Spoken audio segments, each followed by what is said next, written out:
Okay, so today's day 2, and I just took, 75 grams. I took 75 grams of the mixture from day 1, and I put it in here, and I also added, 50 grams of whole rye, 50 grams of all-purpose, and 115 grams of water. Mixed it up, and that's what we have. So now I have to figure out what to do with this stuff, the discard. So I'm gonna look up some recipes. I'm not sure. It did have some like bubbles in it, and it had grown a little bit despite not having it in a very warm place. So I'm gonna try to keep it warm again. I've decided to put the oven on 170 and then turn it off, and then put it in there and keep it in with the oven off, and just see if that helps. So day 2, and now I'm gonna look for a recipe so I don't have to just throw this away.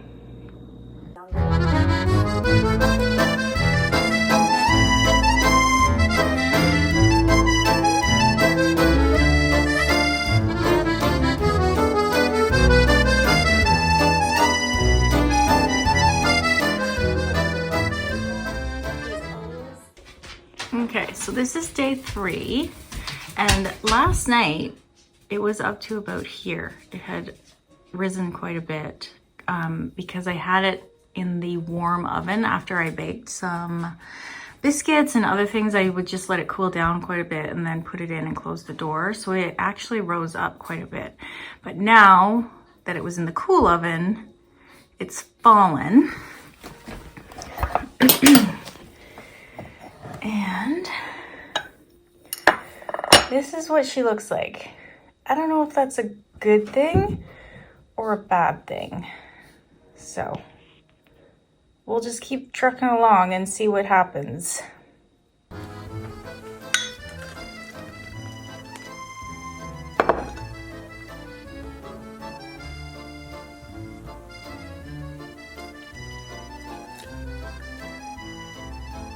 Oh, that's exactly 75 grams. Wow, look at me go. Okay. That. And then I need 50 grams of rye and 50 grams of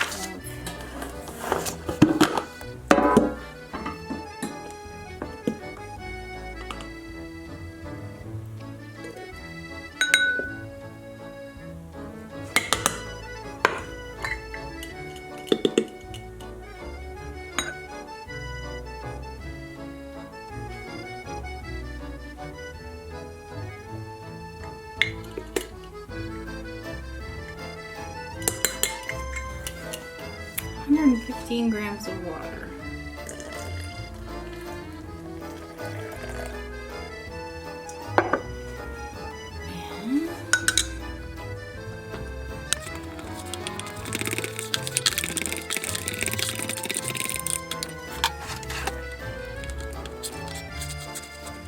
Okay.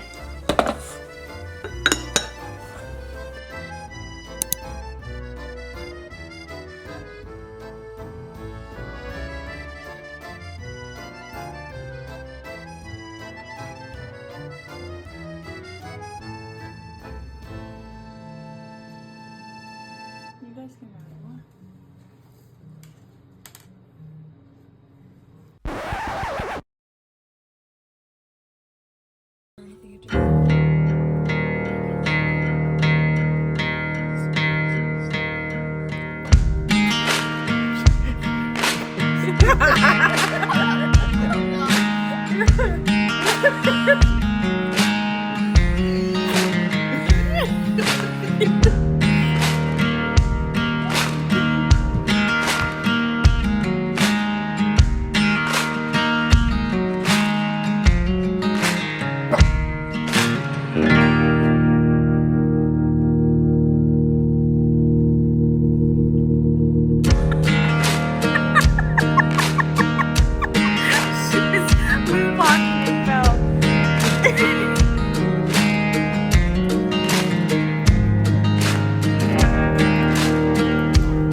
still have change for the holidays,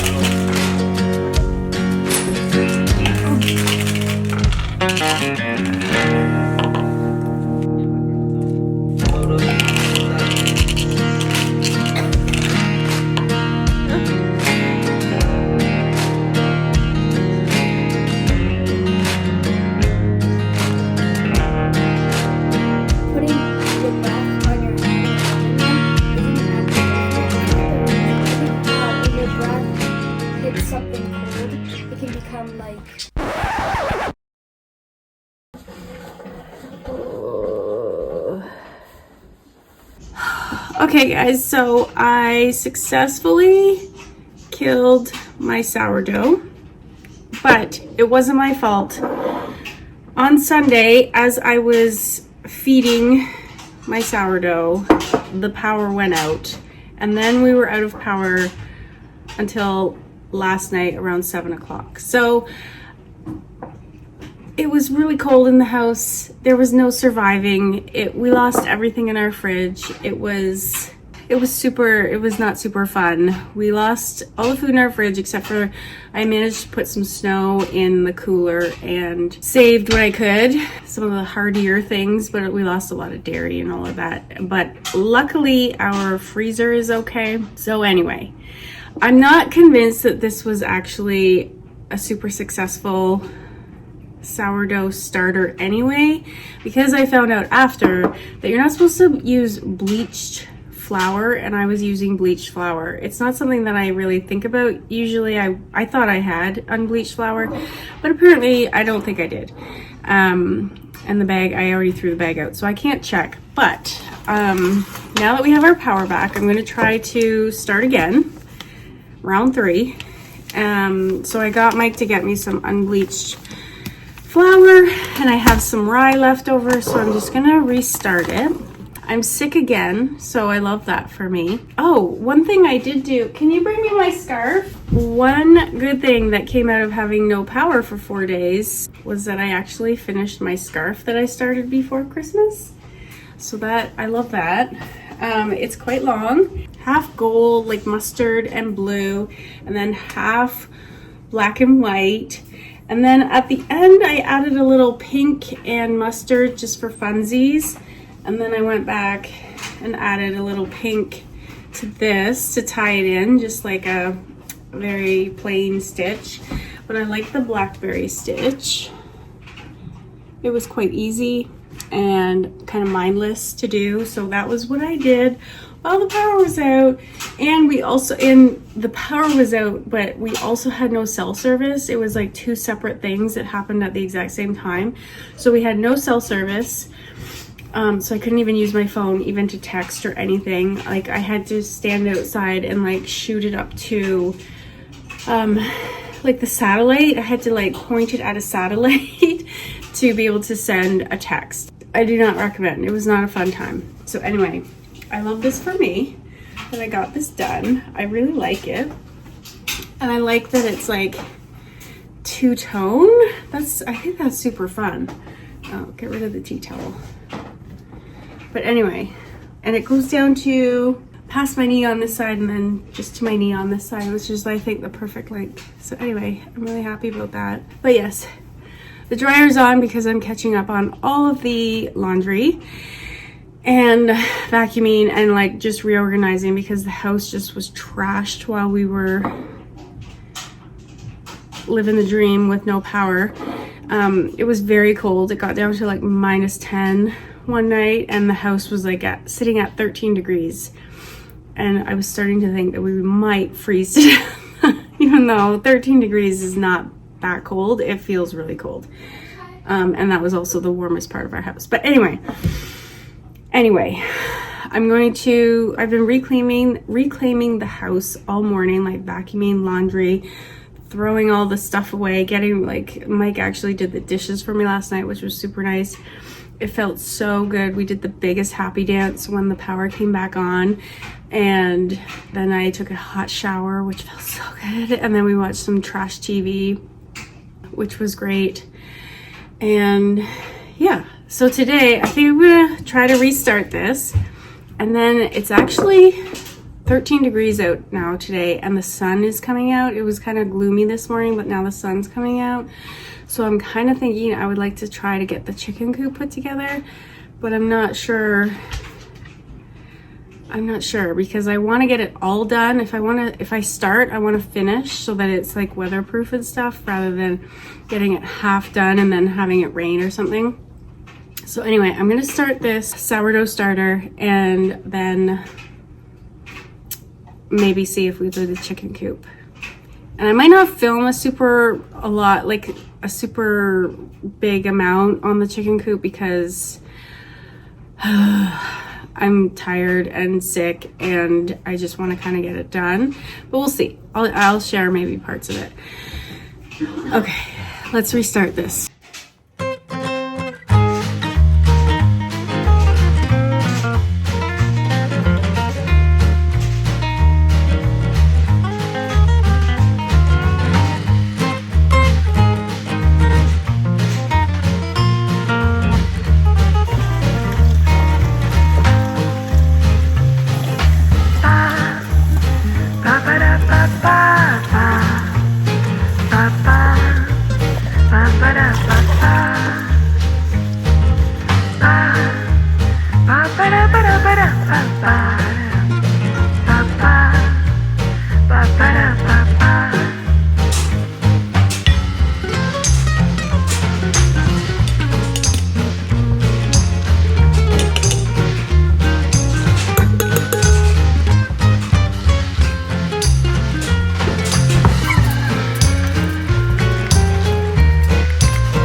Okay, so I've restarted it.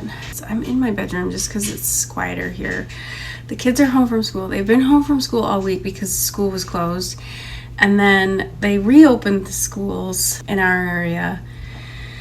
But because we didn't get electricity back until last night at 7, we had no food in the house because we couldn't buy any food to keep in the house because we had nowhere to keep it.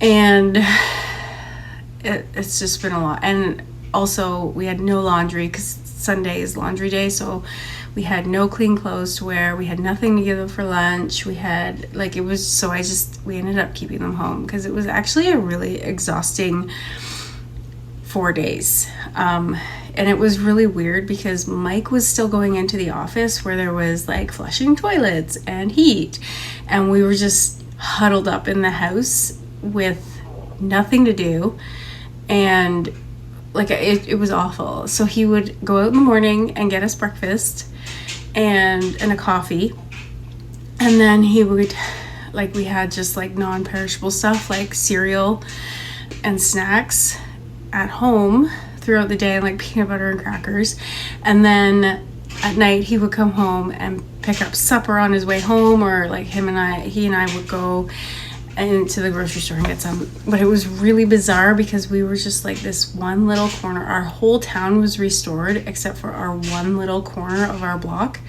It was really strange. I don't know why they left us.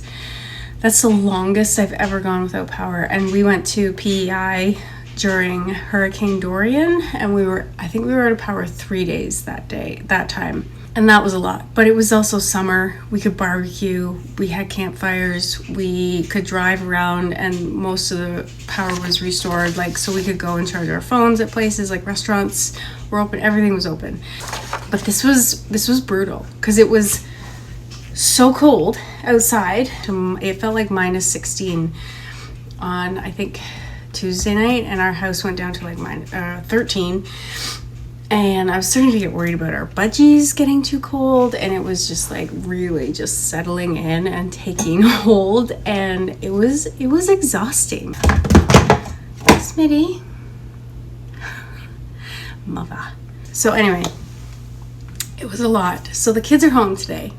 We're having a little mental health recharge day. Anyway, And plus everyone's sick. So yes, I love that for us. We're also on top of all of this. We all just kind of had like a sore throat. And then last night, as soon as the heat came back on, it's like we all woke up this morning with like stuffy noses, sinus pressure, sore throats. I don't know if it's because the heat and it dried out the air again. I have no idea. But anyway, it's super windy today. So for the sourdough, I printed off a different method, a little less precise but a little more intuitive, which is a little less intimidating. So it's she has a YouTube, Hopewell Heights, and she does a lot of really practical stuff, but she does a lot of sourdough baking, and it's very intuitive. She's like slops it out, and you know, it's like very intuitive, which baking and cooking should feel, I think, a lot of times. So anyway, it's very basic. It's 1/3 a cup of rye flour, and she does have 43 grams here and 59 grams of water. So it's a little less than the other one, which is good. But it's 8 to 12 days. It's like the instructions are just a little more, I don't know, approachable. I don't know. So anyway, that's what I'm using. I can try to link it. I always forget to link things below, but I will try to remember to link it below if you're interested. And then I also found on like a thrifted copy of this cookbook. I was talking, oh my god, I don't even remember. Was it my last video I was talking about cooking my way through a cookbook? It must have been my last one. Anyway, so this one kept popping up and sounds kind of, I don't know, like not super fun or aesthetic, but it actually got really good reviews. So mine's a thrifted copy, but it's got like a rip and stuff, but it's fine. It's completely functional. But it actually has a lot of like, I don't even know how to describe it. How would you describe it? I don't know. I don't know how to describe it, but it feels like a lot of like old-fashioned recipes. Like I feel like my grandma used to make these. So it's like, where are they from? It's like German, Scandinavian, French, Polish, and Italian immigrant families baked their way to the American Midwest. So I didn't actually know that some Midwest baking had all these sort of influences. So anyway, I just thought that was kind of, it looked like a good one, and it had really good reviews, and it's like very approachable and simple and tasty recipes that I would like to make. So I wanted to share that I'm probably going to be making something out of this. Maybe not in this vlog because I have a chicken coop to put together, but hopefully my next one I'll start maybe making some recipes from that and sharing. So yeah, I'm just contemplating, do I want to go outside? It's very, very windy, but a lot of the snow is melting, but it's really windy. Oh, I don't know. Do I want to put a chicken coop together? But I'm trying to get the chicken coop up because I have a guy on Kijiji who has chickens, and he said he still has chickens available, and he doesn't expect them to start basically going until the end of the month. So I want to kind of get ahead of that rush and have like the pick of the litter or the pick of the flock, and get the chickens that I really, really want. So I'm hoping to get it done today or tomorrow. I should go out and start it, I think. Can't decide. All right, we'll see what we get up to.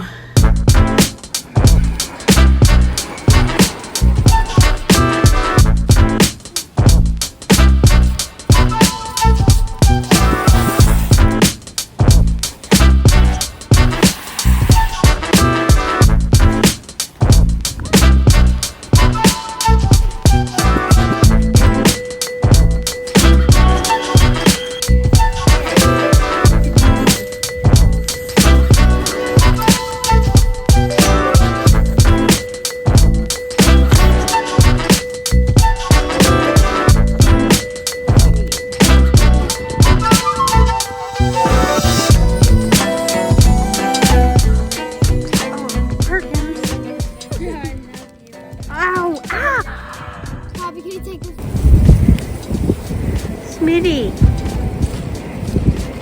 what are you doing, sir? Are you comfy? Are you comfy? Oh, he's such a sweet boy. Okay, so this is our first little hiccup. Okay, I'll show you what we have. We have the main part together. We have our cute little nesting boxes, and you're supposed to be, like, this is on a hinge, and I attached the hinges, and they have such little tiny screws in them that it just popped right off. So I'm not sure, we might have to put longer screws in. I'm not sure what I've done. Well, I don't think I did it wrong. I followed the directions, but that's not ideal, and I'm not sure how we're gonna fix that. So that's super cool. Okay, so here it is. I can't seem to get this side to work on the nesting boxes without pulling those hinges right out, but this side actually seems to work decently. But we got a little vent here on both sides, and then they have their little roosting things, and then there's actually 6 nesting boxes. It's quite cozy. And this tray, hold on. So this tray can slide out like that. And then this you can access fully if you just flip these up. And it's got a little handle, and the whole panel comes off so you can access it to clean it or whatever. And then underneath they have a little run, and then there's like, so all I have left to do is to put on the run that'll come, that's the ramp for them, and that'll come out, and then there'll be a whole run out here, but we'll make it bigger as well. But yeah, I'm freezing. All right, so I'm just about to throw a little homemade granola made with the sourdough discard. I don't really know what it adds, but I got this recipe from Hopewell Heights again. She's got some really good ones. I've actually printed off a few that I want to try. Some sauerkraut, that's her sourdough recipe or method. She's got scones here, and then there's even a pasta. And yeah, so this granola one is what I'm trying. I didn't have Rice Krispies, so I just used an extra cup of rolled oats, but we'll see how it turns out. I don't know that I've probably made this before, but I've never made like a granola that I really liked, so hopefully this turns out. I will let you know. Okay, so it was in the oven for 20 minutes, and then I was supposed to bake it for another 10, but it was starting to get really dark around the edges, so I was afraid it was going to burn. So I just turned the oven off and left it in the oven for 10 minutes, and that seems to have worked. So I sprinkled some chocolate chips on it, and now it says to resist the urge to stir it until it's completely cooled, and then you kind of go through and break it apart. So now we wait. Okay, so we have it cooled.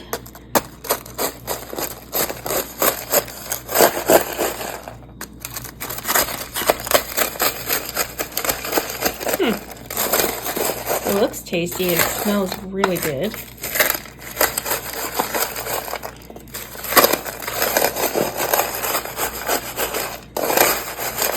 Ooh, that looks pretty good.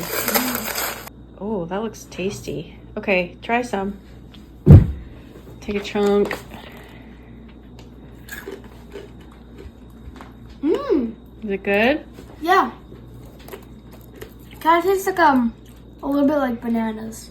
Oops, a little bit like bananas? Banana bread. Yeah, pretty good. I just looked out the window. Let me see if I can zoom in. Do you see them all?